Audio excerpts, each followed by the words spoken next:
Oh dis donc, qu'est-ce que je vois là-haut? Oh punaise, génial. Une tache de chanterelle jaunissante. Regardez ça. Il y en a un peu partout encore.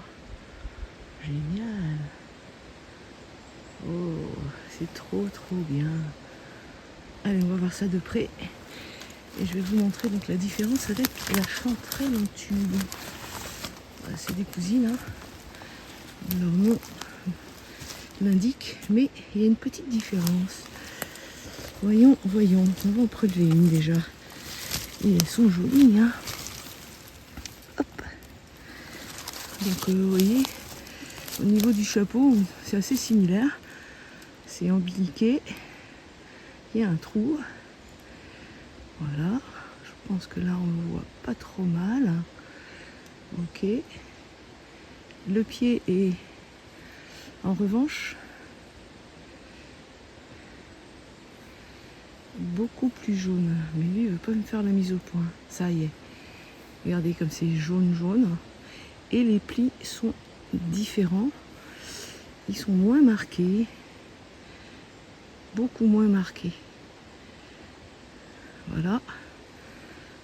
Le premier exemplaire, je vous en montrerai d'autres. La couleur est brun, hein, et brune au chapeau. Et le pied, par contre, en vieillissant, devient de plus en plus jaune. Vous voyez ces plis très évasés, beaucoup moins marqués. Voilà, ça, c'est la chanterelle jaune ou jaunissante, comme on veut. Avec un très beau nombril. Moi, je dis nombril, mais bon. Voilà, il est ombiliqué, hein, comme sur l'autre chanterelle. Voilà, super. Et bah dis donc, il y a des beaux spécimens encore. Hein. Waouh. Ah, ceux-là, ils sont beaux. Hein. Ah bah je vais en prélever. Hein. Je vais pas en rester là. Super. Allez, je mets en pause.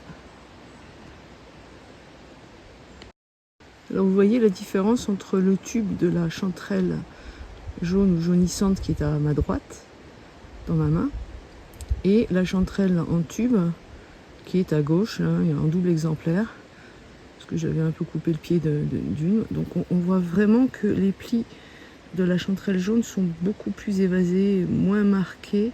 Regardez la chanterelle en tube comme c'est vraiment très marqué. Hein. Et puis la couleur du tube, hein, qui est brun, jaune pour la chanterelle en tube, et plutôt jaune assez... enfin, il devient de plus en plus vif en vieillissant pour cette chanterelle jaunissante. Voilà. Donc voilà les différences notables, mais au niveau du goût, bon, moi je les trouve à peu près similaires et en tout cas excellentes. Voilà.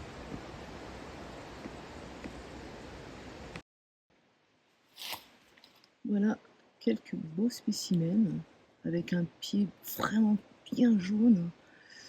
Et là, on voit vraiment la différence, hein, avec la chanterelle en tube de tout à l'heure. Regardez les plis. Alors, ça n'a rien à voir. Hop. Et la belle couleur des pieds. Super. Dans une forêt où il y a pas mal de résineux là. Hein. Mais il y a un peu plus bas quelques hêtres aussi. Et un peu plus haut aussi d'ailleurs. Mais bon, il faut le voir, hein, ça monte tellement de toute façon que... Voilà. Et bien voilà, sur ces images, je vous laisse. Passez une bonne journée. Merci de votre attention et à bientôt.